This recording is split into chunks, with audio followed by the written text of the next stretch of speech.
appeal to the FCT residents to assist us either by providing credible information that will defeat crime.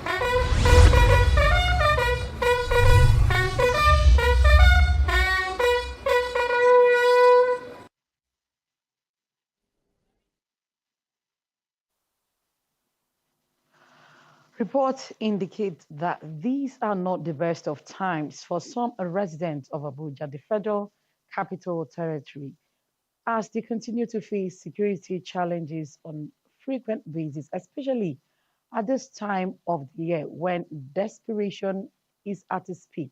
For residents of Kubwa in particular, anxiety appears to be palpable as they worry over what form the next one will be as adoptions and burglary remain high. Situation security experts maintain is being tackled. I am Aisha Obali, your uncle. The program will be back shortly. Please stay tuned.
Welcome back. And before we proceed, let's watch this background put together by Asabe Tanimo Williams.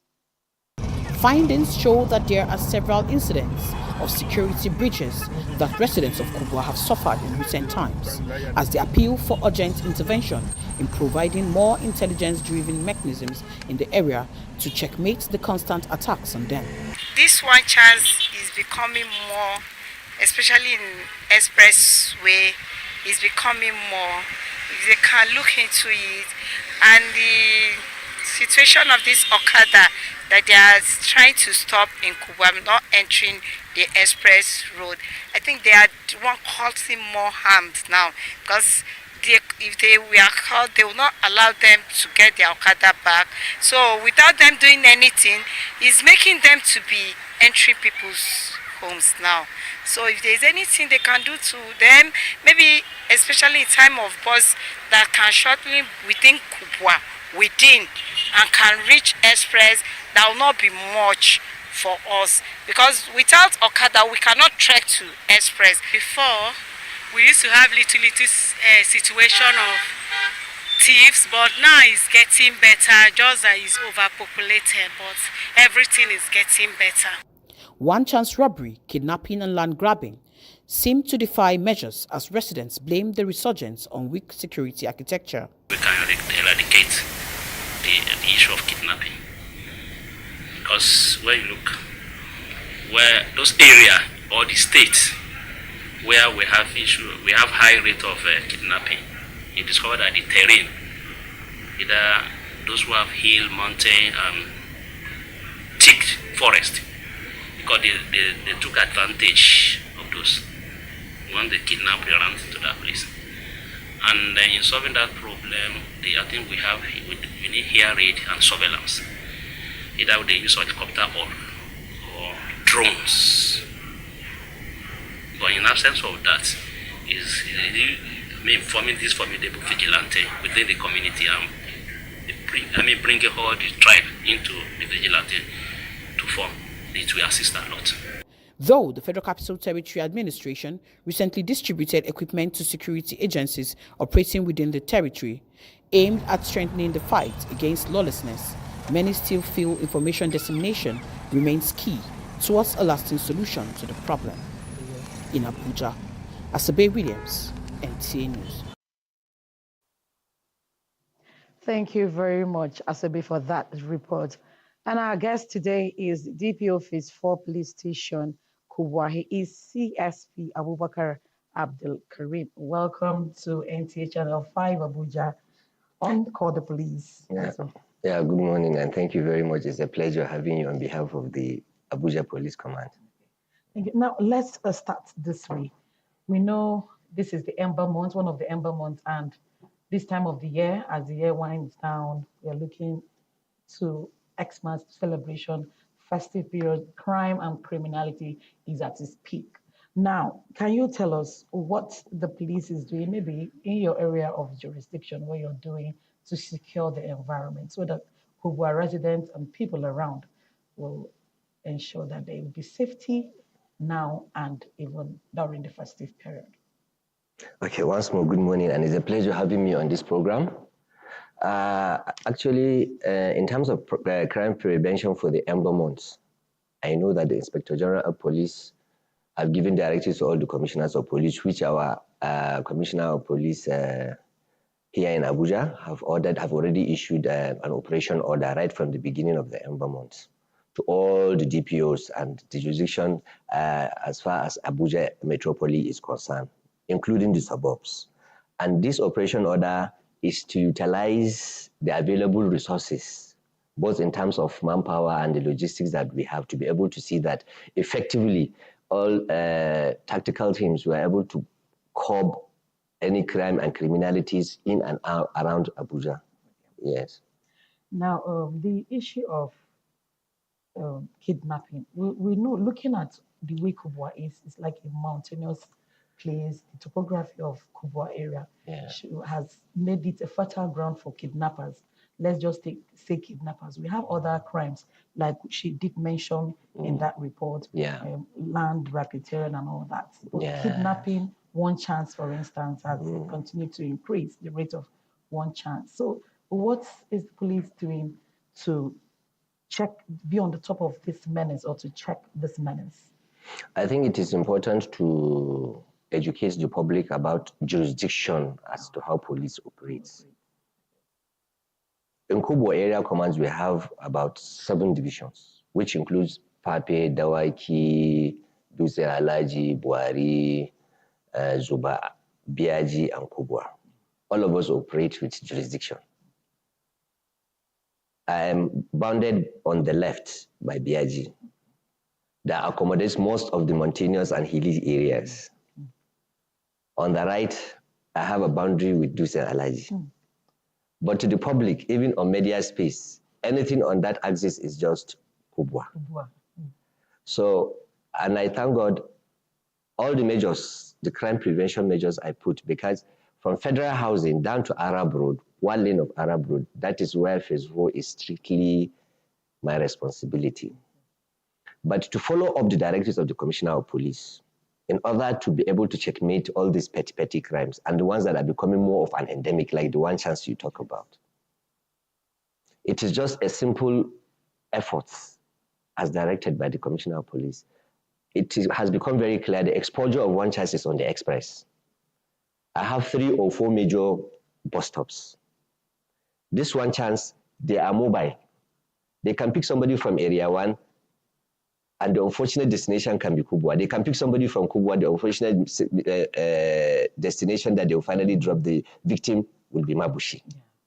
So what I did is, once it is 5 o'clock, with the available resources I have, we have an NPC junction, where Etana filling station is along the express service lane. The next one is NYSC. Then we equally have Arab Road. So we played that. I have plain policemen at the interval between NNPC and NYSC, plainclothes policemen. I equally have other tactical teams, the patrol and guards, that we place in between that period the rush hour, down to around 10 or 11. Before they will now move inward to checkmate, applying a Aberdeen system from one point to other to be able to checkmate the activities of the populace so that everybody will feel safe, and to boost the visibility policing as well, to boost our public confidence with the little that we have. And you know, Kubwa, the population is crowded. Initially, when Abuja was, Abuja became the federal capital territory, that's where all the ministries, the many accommodations were you are established. Yes. So it's densely populated, and sociologically, the product of population when you are crowded is always violence. But we try as much to apply some level of community policing, interacting with the community leaders and so on. Yes. Now, from what you've said, meaning you have, from your own part, Yes. you're doing a lot. Yes, with the little resources, like you said, Yes. you're doing a lot. So does it mean others need to like queue in and do the same thing? Maybe if we do that, the police will get less reports of one chance. But the issue of one chance, now let's focus on that. How many reports? How prevalent is it on that axis? We know that Day, Zuba, Kubwa, that we know that is a very notorious place for one chance people to operate. Just like you said, they get dislodged at different points. It could be. But from what you have gathered, from the reports you have seen so far, how is the case of one chance on that axis? Actually, it's coming down. The Commissioner of Police is having a very serious sleepless nights. It's on 247. Anytime you call him for whatever need, he answers your call, no matter the time of the day. Now, these operational strategies, that's why there was a review every month, a weekly basis. If there is need, he calls us for briefing to review the security strategies, depending on the kind of incident and where it happened, so that he communicates to us, all of us at the same time, to know. We also have a WhatsApp platform where we are being officially communicated on the security challenges and how we are supposed to come about it. Yes, like I told you, we have a robust stop and search. That is the directive of the Commissioner of Police. It has become at a point very common that tinted Golfs, were the culprit vehicles used in attacking the innocent civilians. So our eyes were more on Golf vehicles on stop and search in order to make sure that nobody falls in a victim. But perhaps with the effort, to be very frank, we don't need any public opinion or validation. Police are actually working. Nigerians are more comfortable sometimes when they see it on social media. And a large number of people sometimes send reports that will just provoke emotions in order to also paint us on a bad note. But actually, we are working 24 hours. So I think we need to encourage our policemen so that they'll do more for us. Now, before we continue our discussion, we have to open our telephone lines now so that our viewers will be able to phone in, make their comments, ask questions, and even suggestions, since you're here in the studio live and discussing the security situation around Kubwa axis. Now, let's look at, you've given us, while you were making your earlier remarks, you said something about, you gave us brief thoughts about your surveillance and what you're doing concerning security around Kubwa. But now, let's see, just give us a sense of the surveillance you're doing and preparation ahead of the festive period.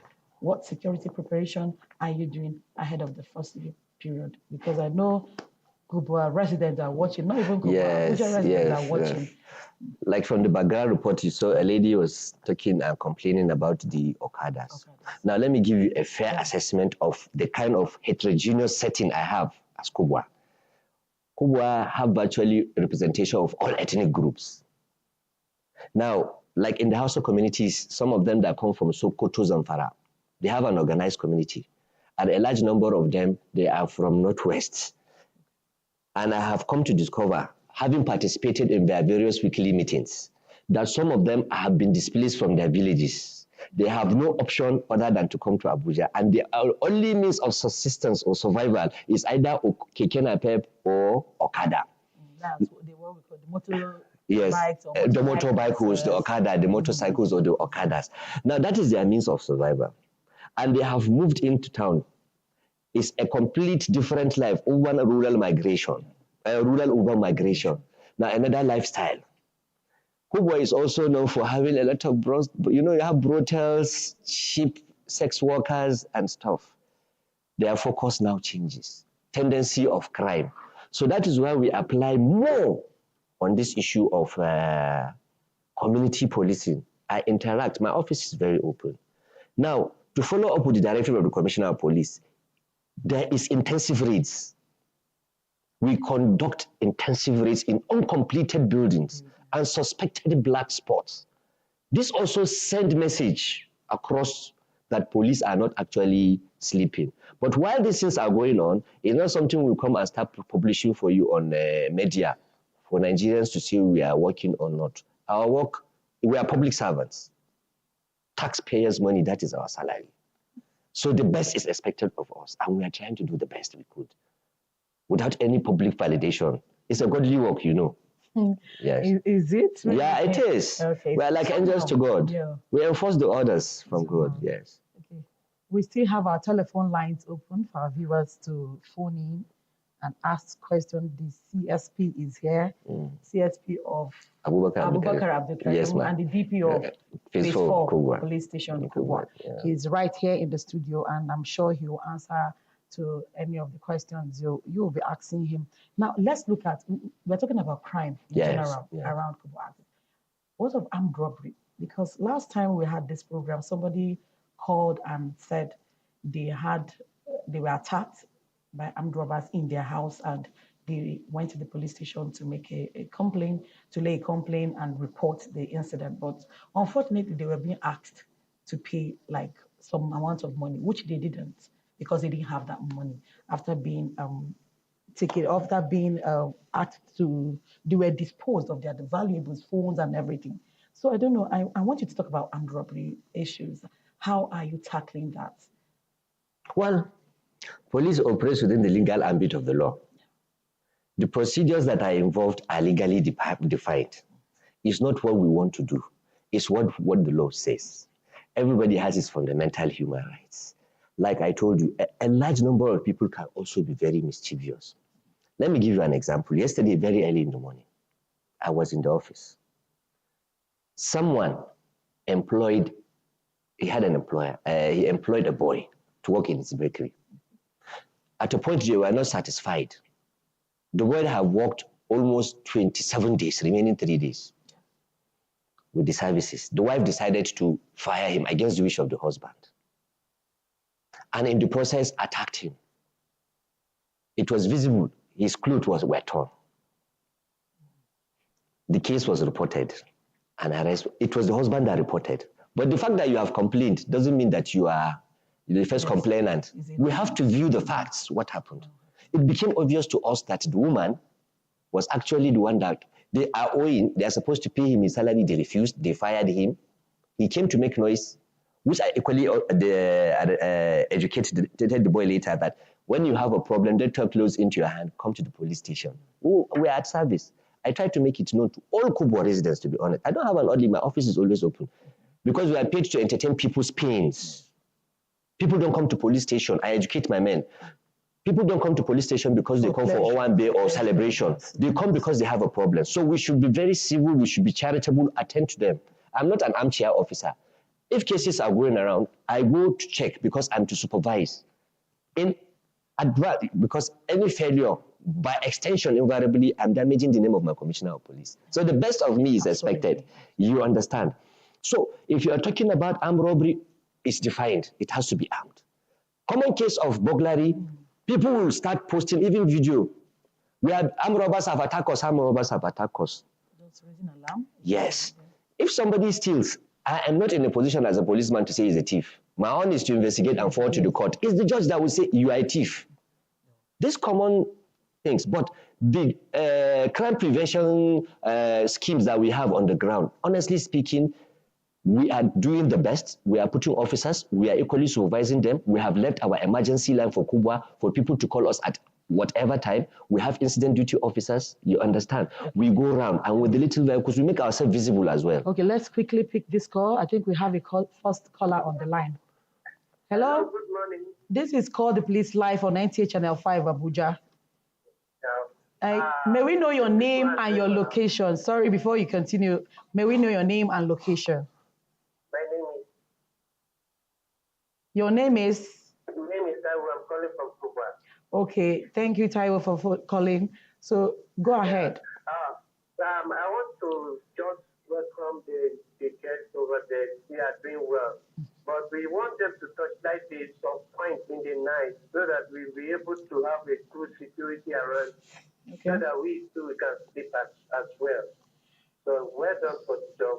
And I said, thank you very much. Thank you, Taiwo, for calling. Thank you, Taiwo.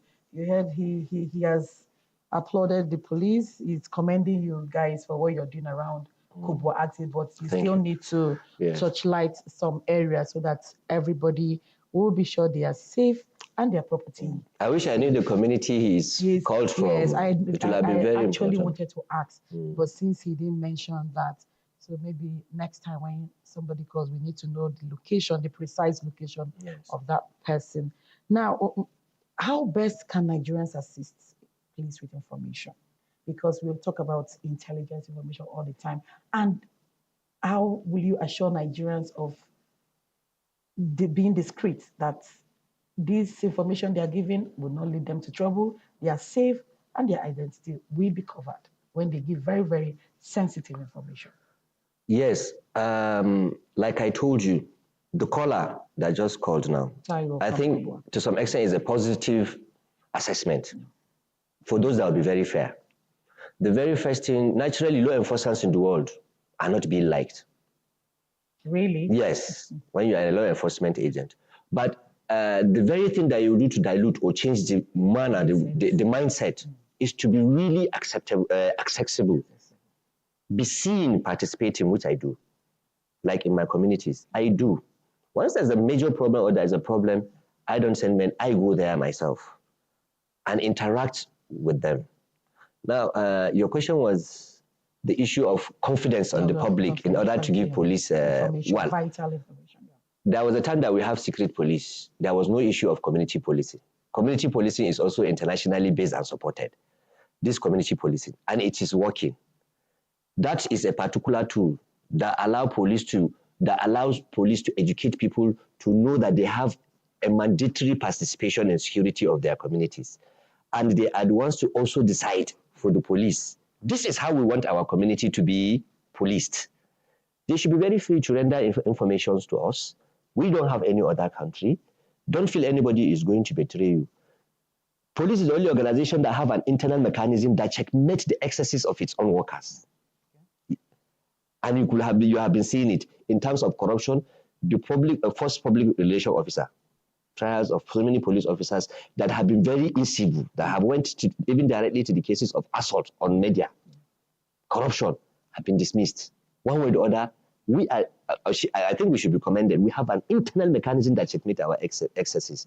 But perhaps people should still have that confidence in us. There are so many good officers. The management team of the present Inspector General of Police, they are not relenting. The issue is supervision. Let's have feedback. I have given you this order. This is what I expect you to do.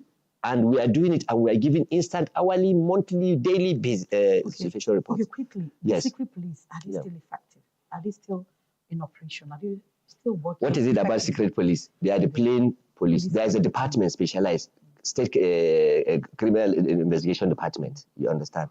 Now, more of the work has been reduced down, like I told you, with the coming of, not that they don't exist, they do. But with the coming of the community policing, it has made the community to be more closer to police. We have made arrests. Like, okay, this one chance that you have talked earlier on. The commissioner, I brought some suspects that they were operating with a golf vehicle. We personally arrested them somewhere around that NYSC junction. They were trying to pick unsuspected vehicles, and somebody was in plain clothes, was able to notice like a gun inside the vehicle, called on us, we sent reinforcement, they were arrested and were brought to the commissioner of police.